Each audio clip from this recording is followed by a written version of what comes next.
Let's try an example of entering a series of timeline information into the website.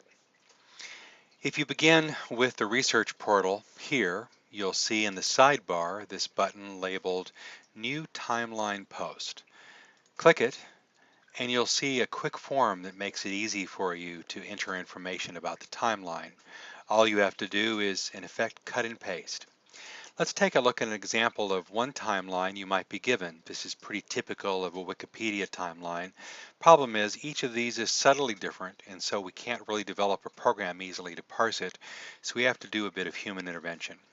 Here we've got a timeline of computer animation in film and television. Well, that's the title of it.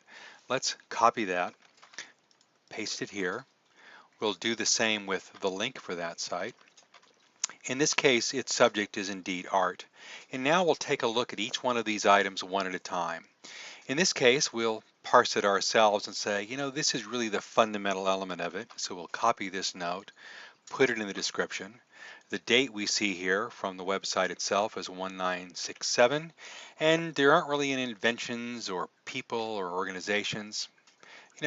We could put some of the names here, but close enough for our purposes. The more important thing is to get that information to the timeline. So good enough, we post it, and you'll notice the form comes back up with these elements still filled in.